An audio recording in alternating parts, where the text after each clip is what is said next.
Welcome to the episode that is headed to Florida this weekend. And just so you know, Florida is considered America's penis. Today I want to talk about tattoos and why is everybody so heavily tattooed anyway?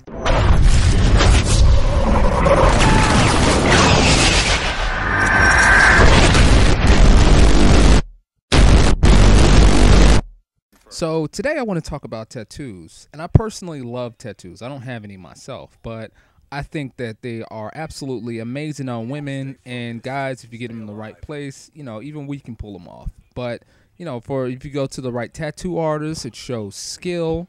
It shows your personality. And also they can tell a story as well. Now the problem I have is that tattoos have become fashionable. It's a fashion item. I live here in Atlanta, and tattoos are a fashion statement. People get an entire sleeve, not because the tattoo means something to them, but because it looks cool. So basically, tattoos are the permanent skinny jeans around here. One of my main problems about tattoos are, one, tattoos are permanent. So if you're going to put something that's going to be on your body for your rest of your life, this has to mean something.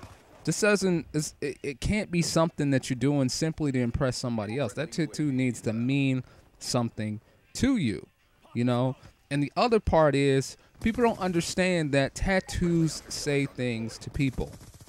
Okay, you may not mean it, and sometimes they may not be fair, but when you put tattoos on your body, especially in places that you can see them, tattoos mean things and say things to people. The rule of thumb for me when it comes to tattoos is treat it like a business. First thing, you want a business that means something or has some business in the location that it's at.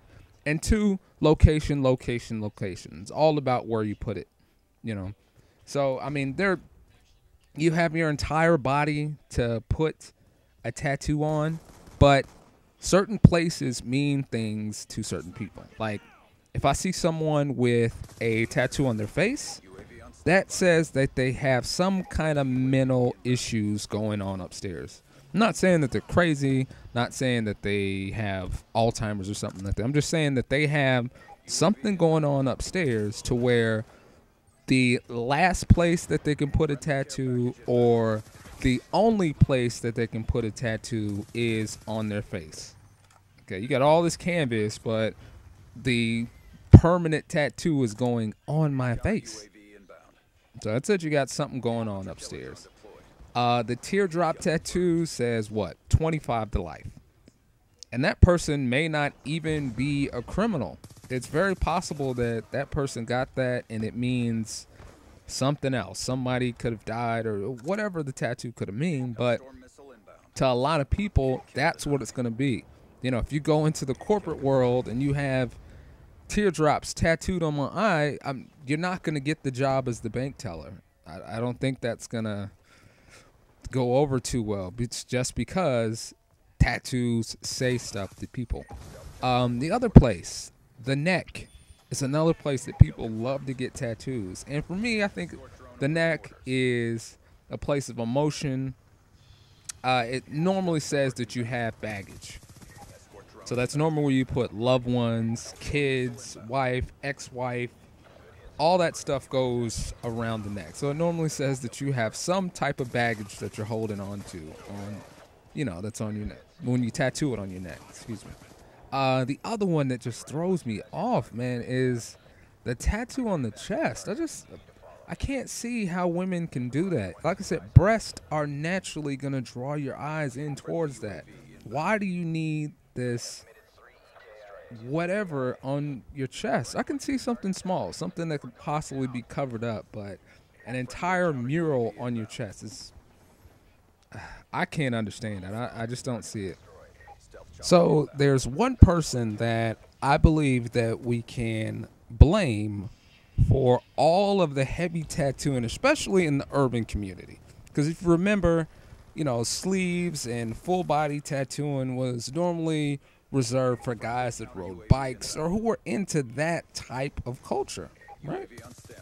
So Now, there's one guy, and around 2006, maybe 2005, maybe 2007, around this 3-year span, there was one person who just shot to fame right around this time. And I want you guys to think about it. Who is it? 2005, 2006, 2007. You're going to look at me like, no, that can't be it.